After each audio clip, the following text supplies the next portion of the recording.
Have you ever wondered what civilizations thrived in Indonesia before the arrival of Islam and Europeans? Let's travel back in time to the early civilizations of the Indonesian archipelago. Among the first to make their mark were the Srivijaya and Majapahit empires. The Srivijaya, a maritime and commercial kingdom, were renowned for their art and architecture, while the Majapahit, known for their profound influence on literature, were masters of the seas. These empires weren't just powerhouses in their own right. They were also hubs for cultural exchange, fostering a vibrant mix of art forms, architectural styles, and literary genres. Their maritime prowess wasn't just for military conquests, but also for trade, opening up the archipelago to a world of goods and ideas. So the next time you marvel at the richness of Indonesian culture, remember the Srivijaya and Majapahit empires. These ancient kingdoms laid the foundations for the diverse cultures and traditions we see in Indonesia today. How did Islam establish its roots in Indonesia, the country with the largest Muslim population today?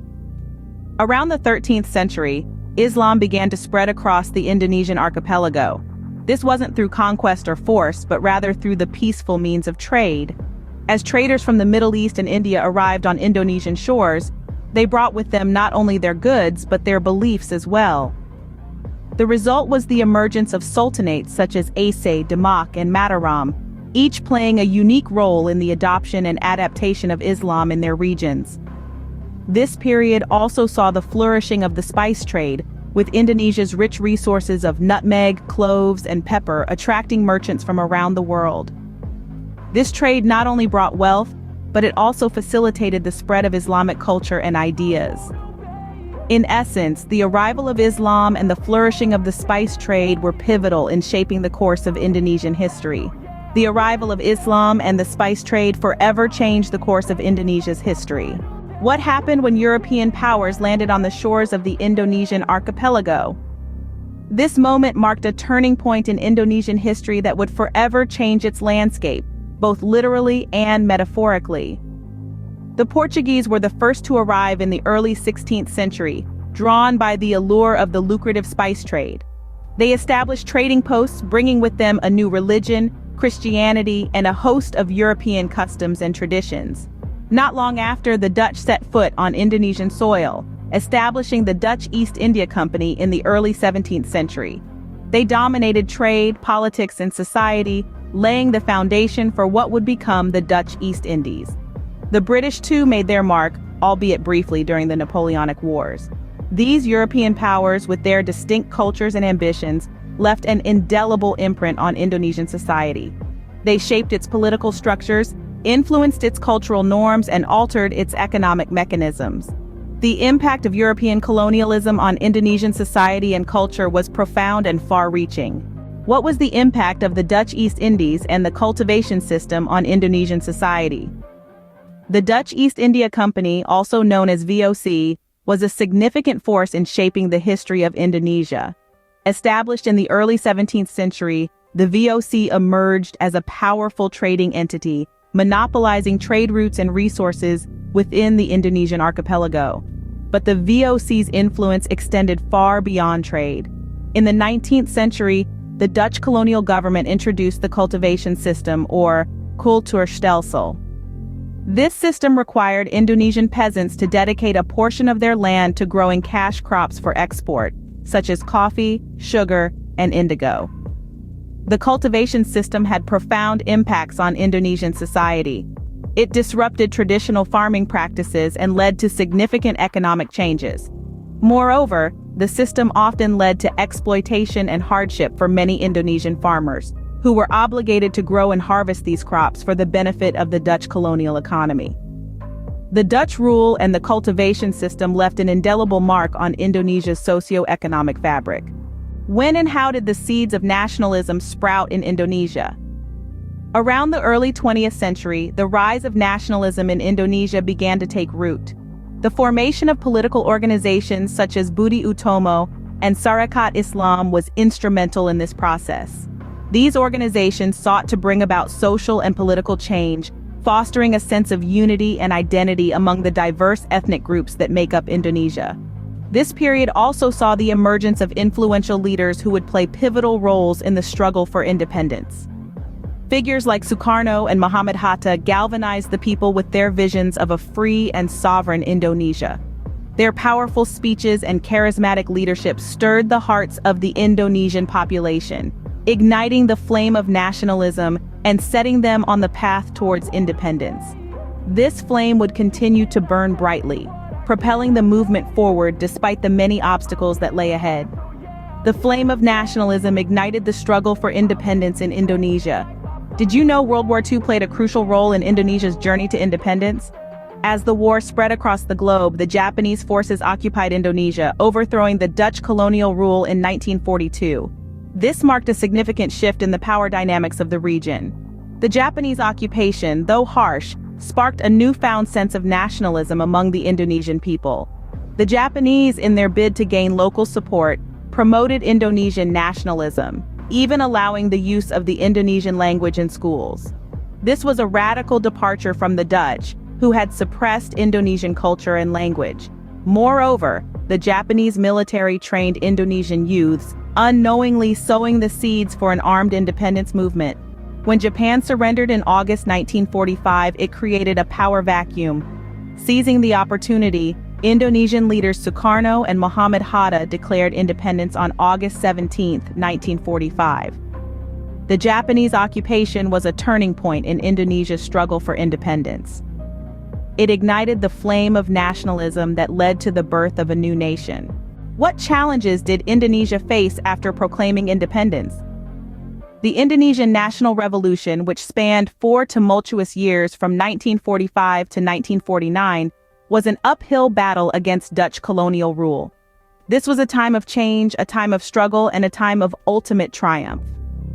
As the newly proclaimed Republic of Indonesia, the nation had to confront a colonial power unwilling to let go. The Dutch launched what they termed police actions, essentially military operations, to regain control. The Indonesians, however, stood firm, determined to retain their hard-won independence. The revolution was not only about military maneuvers. Diplomatic negotiations played a significant role too.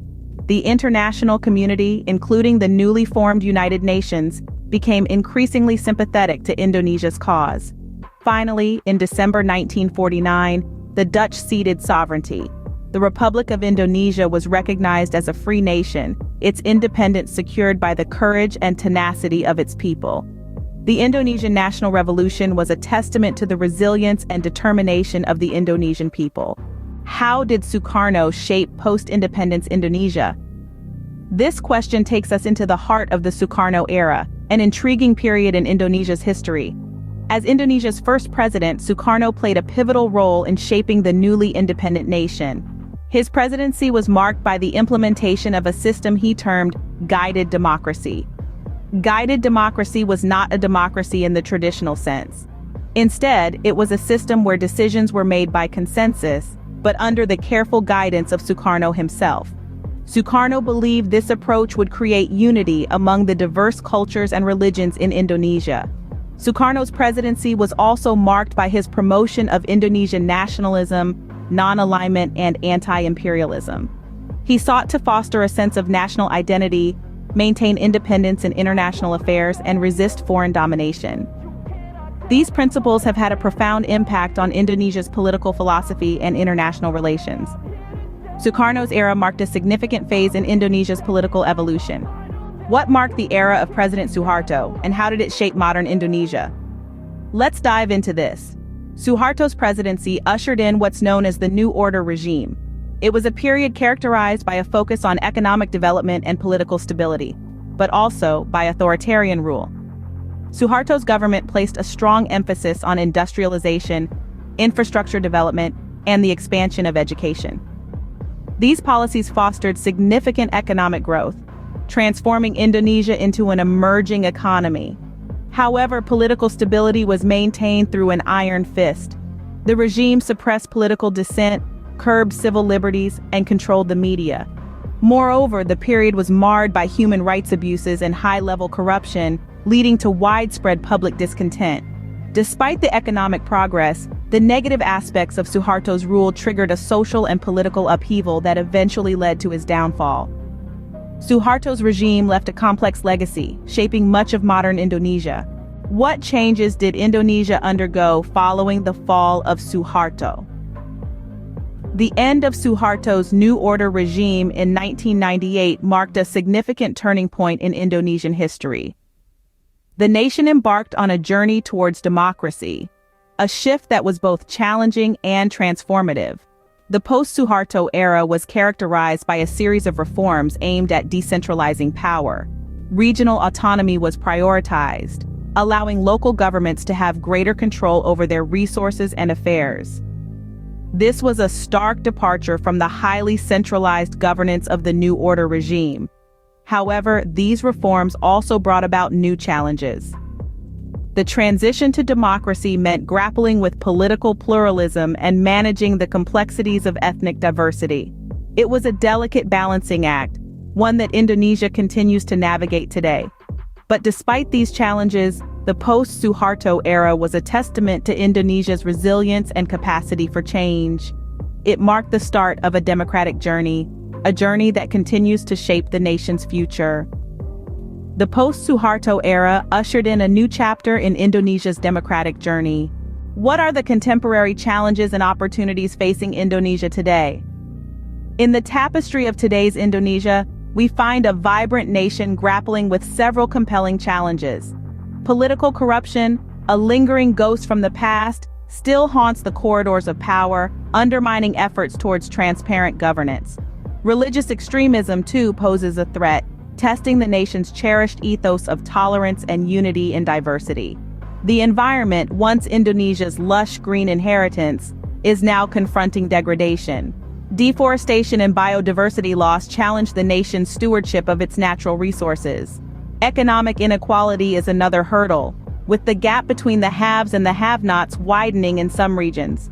Yet, amidst these challenges, Indonesia stands at the threshold of opportunities. The nation plays an increasingly prominent role in regional and global affairs, wielding influence in forums like ASEAN and the G20. Its burgeoning economy, driven by a youthful, dynamic workforce, holds the promise of a brighter future. Despite these challenges, Indonesia continues to stride forward, shaping its destiny in the 21st century.